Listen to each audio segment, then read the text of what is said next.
you guys right there. What is going on, you guys? Welcome back to the channel. I feel naked without my beanie, man, because all of them are dirty and they are in the laundry. Before we get into today's video, I want to say first and foremost, man, thank you to everybody who has helped contribute to the GoFundMe for laying Leo to rest. His viewing date, funeral date here is coming up, and we are like pretty much preparing for the whole shebang, and we're gonna be traveling.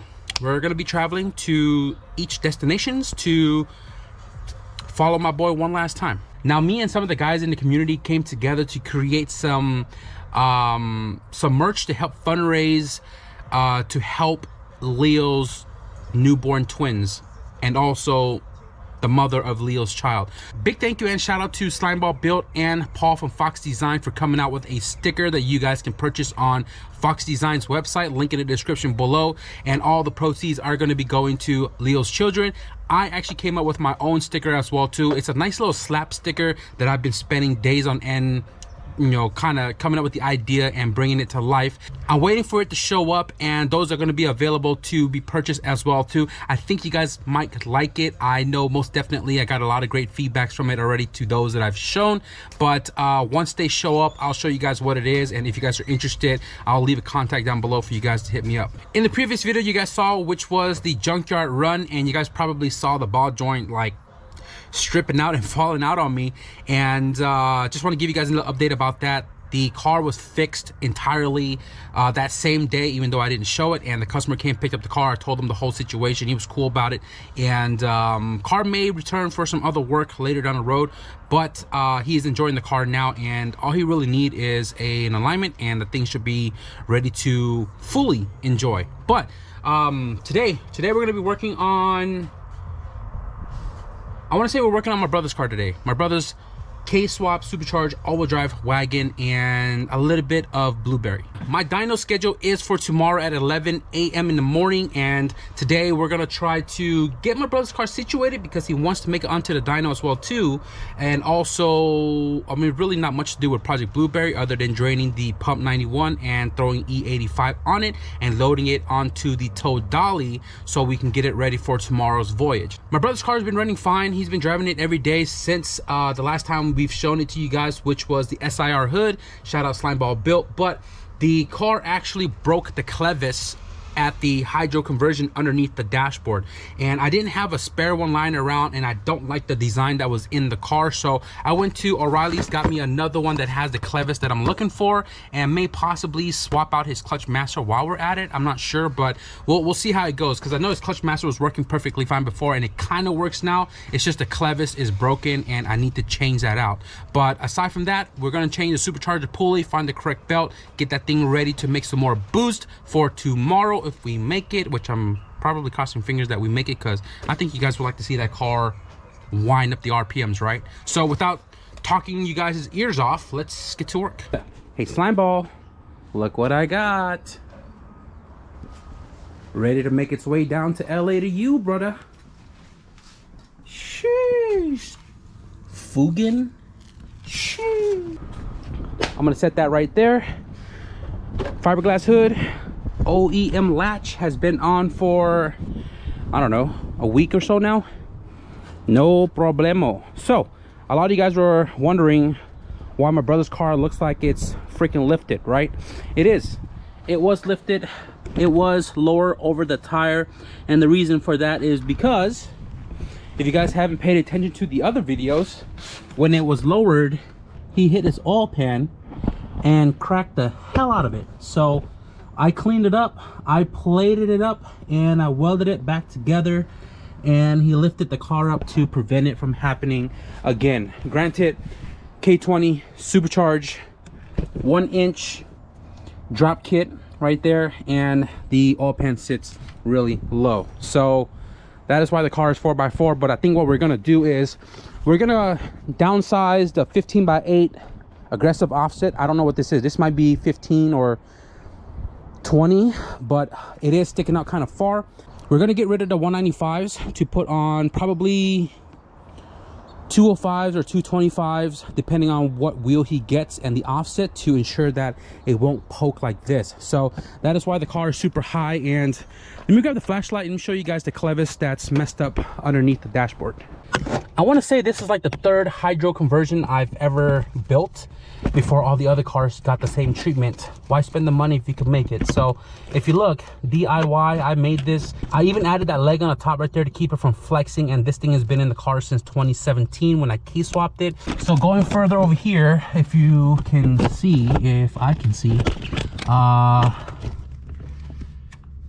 right there, you see that giant bulky clevis, which I believe is the Integra clevis.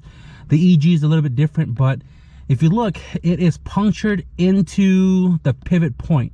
So I need to get rid of that to replace, and the clutch should actually work again.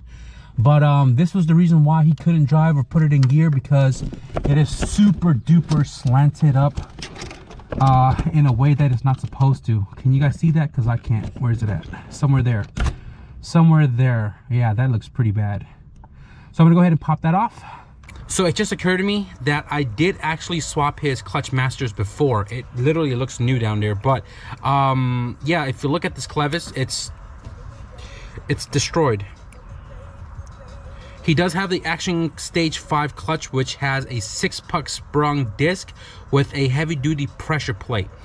Same as Stage 3, except Stage 5 has the heavy-duty pressure plate, especially because he's all-wheel drive. And yeah, that pressure plate kind of took a toll on the clevis, but never really liked the design anyways. I only liked that it had a play in it for, in case, you know, when you make a custom hydro bracket and it throws the rod a little bit off angle, this play kind of helps it like move smoothly, right? But this is what happens when you run a heavy clutch. So with this kit, O'Reilly's Parts, I went to the website to check the junkyard to see if there was any manual transmission cars in the junkyard, and there aren't really many. And I was there the other day in the previous video, and every manual car had already been taken apart. So I was like, you know, I'm not gonna go to the junkyard, try to go on a treasure hunt to find a manual car that may or may not still have its clevis. So I bought a new one. I bought a new one just to take this style clevis from this unit to replace the one that's bent to smithereens. I want to see what all I need to do to get this to work on the clutch masters in the car now, because if you guys didn't notice, this thing is longer, and it's longer because I extended it. Now, to avoid extending this, I would have to bring the hydro conversion out of the car, remake it to push the clutch masters closer to the firewall, because the rod wasn't long enough to get the adjustment right to actually engage the gears in the transmission. So I had to extend it to, you know, obviously reach and give us the correct foot pressure, and obviously open up the gearing and stuff. But if you look between the two, way different in length. So that means it's going to be ultra super short in the car with this clevis. I cut off the extension right here that I had added on to this clevis, right? And then what I did was I took a bolt and I cut the threads off to use it as a like threaded rod for the extension. And obviously I can adjust it in, out, whatever. And the distance between this one and this one was 1 inch difference. So obviously this is gonna give me a lot more than 1 inch adjustability. And I think this should work. I am gonna put another nut on the back side to use it as a lock nut. But yeah, I think I'm gonna weld this end shut so that this thread doesn't move around, and I don't need to put 2 locking nuts on here. But yeah, I think this will work. So I'm gonna go ahead and do all that and get this thing back into the car. He lost the pin, so he put a 10mm bolt and nut system on it, and that's gonna give it too much slack. Here's the locking nut, and I got some extra pins right here. New clevis is on. Before I add the cotter pin and tighten the nuts down, I'm gonna turn the car on to make sure it goes into gear and adjust if need to be. Yep, first gear. Second. Third. Fourth.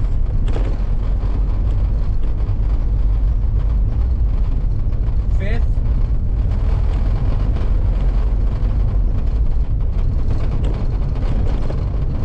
Fourth. Third.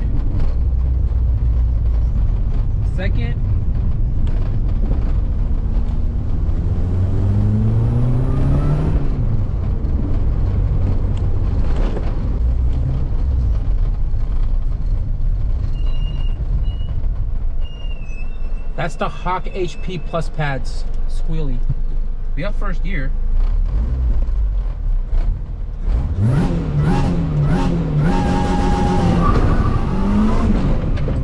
God damn the G-force. Well, time to put that cotter pin back in.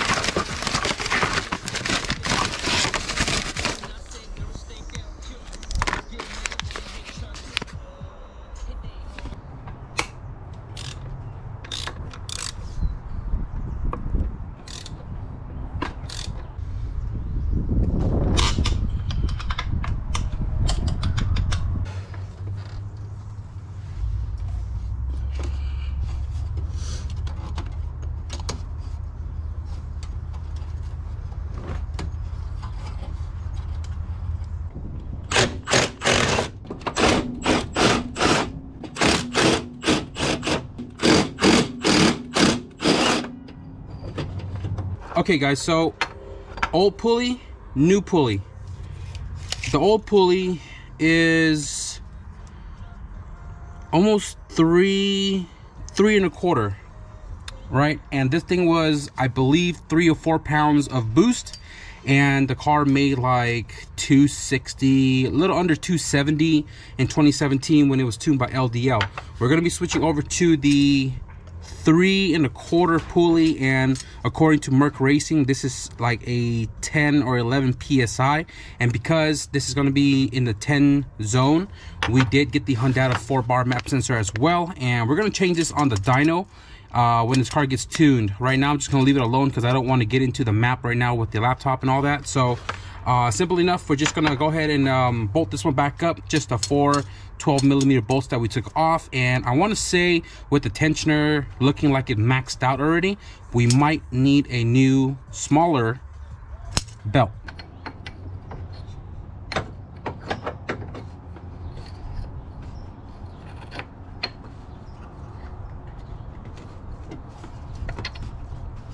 This thing looks like it has Loctite on it, and I'm not sure if I want to put it on or if there's a torque specification for it.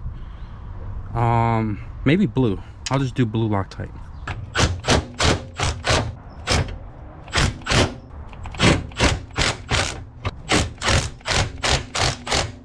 So if you look at the tensioner, it's maxed going up, right, based off these holes right here. And if you look down here, super duper loose. So I'm gonna have to like grab one that's like maybe an inch shorter, or even 2, because we can pull this tensioner all the way down, but definitely needs a new belt. So before I take off to go to the parts store, I need to drain the 91 out of here because I only have 1 canteen before I pump E85.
All right guys, so I just came back from the parts store and grabbing some E85 for Project Blueberry. This right here is a 7 rib 61 and like a quarter belt.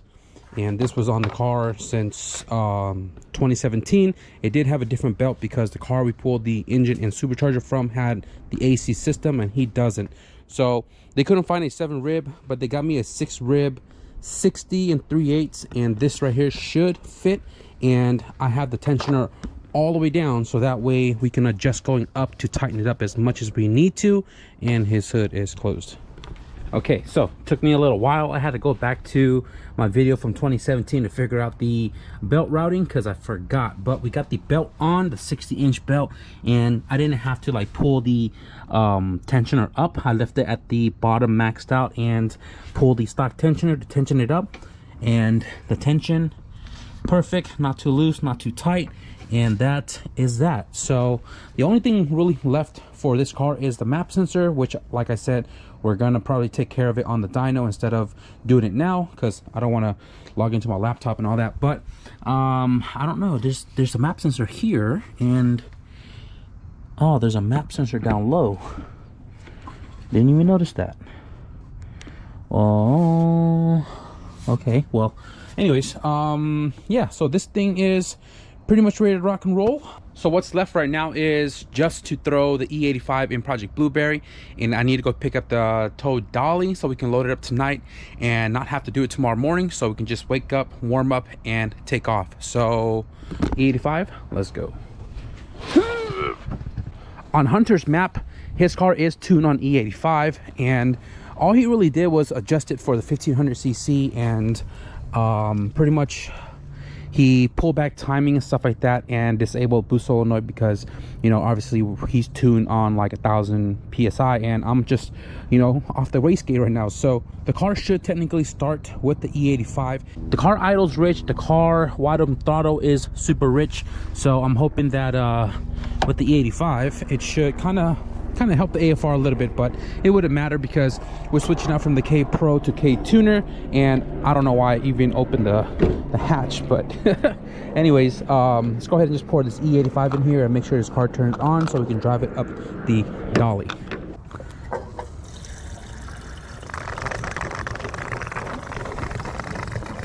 I haven't smelled E85 in over a year for my all-wheel drive CRX. When I threw the GSR in it, I went back to pump gas. Should just left it E85 to be honest, but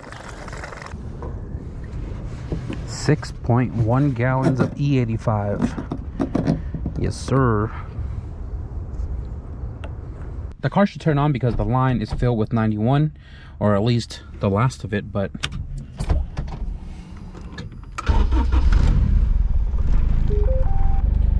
I got to change all the bulbs on the cluster because for some reason it doesn't work.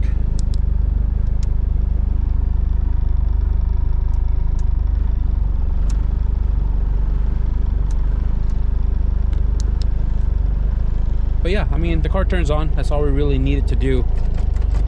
So that's that. I wish I could build them a different intake, but I can't. I'm gonna turn the car on to make sure everything's all good with the belt before we wrap up tonight. Man, if this car was on E85, it'll make some numbers too.